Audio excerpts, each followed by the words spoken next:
Welcome back to TCM, everyone. I'm here at the Academy Museum of Motion Pictures, and we're celebrating the life and legacy of Bruce Lee every Saturday night this month. And I'm so honored to be joined by actor and martial artist Mark Dacascos. Welcome, Mark. Thank you, Jacqueline. So we're about to watch Fist of Fury, 1972. Yes. So last week we watched a film called The Big Boss, and in that film you clocked that we waited 30 minutes for Bruce Lee to close to that. Yes. for him to fight. Now in this film, he plays a character who returns home and finds that there's conflict with a rival martial arts school. Yes. And we don't wait too long for the action to begin. We don't. However, it is emotional action. It erupts, it explodes with emotional content. It is Bruce Lee, all that energy without striking yet. It comes soon enough after. Yeah. What would you say is the difference, like in terms of how his career, how his thinking, how his participation in making the film evolves when we get to this picture? Yes. Well, the thing is, you see, we were talking before about in the documentary, you remember when you show these bits and pieces of scenes that he did as a young man, right? The grimaces or the smile or that little rascal naughtiness in him. Yeah. You see how it came through to the Big Boss and then evolves even further in this movie. You also see the evolution of his martial arts training, how it becomes more refined and direct. And I would argue he becomes even faster, more explosive.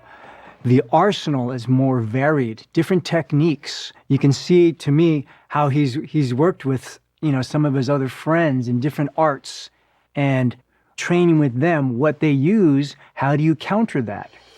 How do you mitigate what could happen if you don't block or time it just right against what they do? You see all this in his physicality. And then you get to see his exploration and development and progress as an actor, the emotional content again. I think Bruce does that brilliantly, the emotional content and the embodiment of his fighting and then of his stillness and in his dialogue. The way you describe him, we get such a strong sense of his discipline, of his work ethic. I mean, these films are coming very quickly upon each other. Yes. Could you just talk about the way that he worked, just the pace of his working seems really intense. Yes. Well, of course, I think there's a natural talent that was there, but he talks about training every part of your body. And you can see that he does, and he has.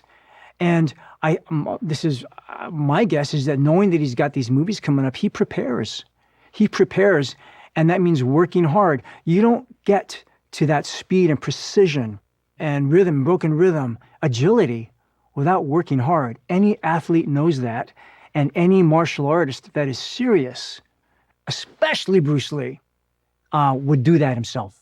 And we get to enjoy that on screen. Absolutely. So let's take a look at the film. Please. Thank you so much, Mark. From 1972, here is Fist of Fury.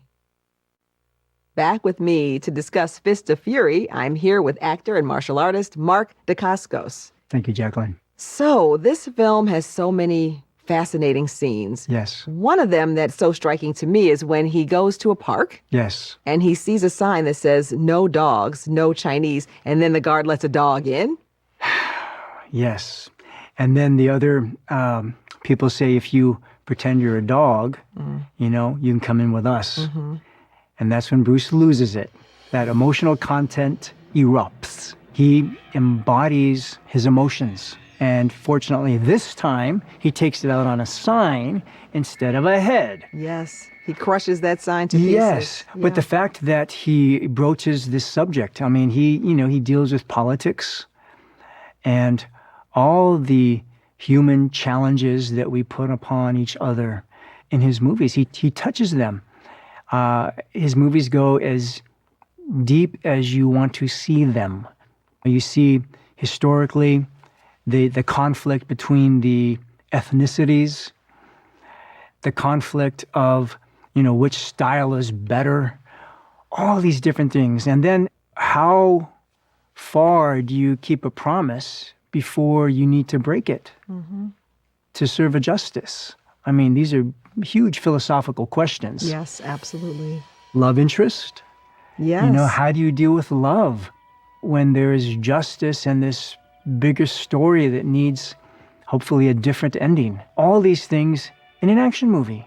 But again, I think it goes back to Bruce Lee being a philosopher and storyteller, in addition to being a martial arts teacher and a martial artist. He was a full human. I know that one of the phrases that you've used to talk about Bruce Lee's work is physical dialogue. Yes. And I wonder if you could say more about how you see that playing out Absolutely. in this film. Well, okay, so let's say in one of the fight scenes, you know, he's throwing, he's punching, he's kicking, and then there's a moment when he uses, you know, we were talking about this broken rhythm, right? So the broken rhythm is, for example, if you go 1, 2, 3, pop, and you pop it out, right? You know, 1, 2, pop, pop, pop, pop, 2, 3, pop, pop, pop, pop, 4. So when somebody's sparring with you or you're fighting with somebody and you see their rhythm, you get into the rhythm and then you move against it. You break them, right? So you break that rhythm. So he does that, and then he does something that's even crazier. He starts moving his hands and flowing around, and you're going, what is this? And as the audience is going, what is this? So is the guy he's fighting says, what is this? And then boom, he breaks his rhythm again. We do that in conversations. You have a nice flow back and forth, and then bam, you hit with something epiphanous, and you blurt it out. And then we go back, and then it hits me, and I break the rhythm. So, you know, he brings life into his fights. Yeah, there's something very musical in the way you're describing this. And we know he was a dancer. Yes, he was a dancer. Yeah. So you see him bringing his whole life into everything he does on screen. Yeah. Yes, Yeah, thank you for absolutely. remembering that. Yes, he was a Yes. dancer as well. Yes. Well, we're going to continue to watch his evolution as an artist, as an actor, as a martial artist in the next film. Thank you so much, Mark. Thank you, Jacqueline. Coming up next, we have another Bruce Lee film released the same year, set in Rome. Next on TCM, The Way of the Dragon, then Cry Terror, and later, Cat o' Nine Tails. TCM whips you into shape tonight.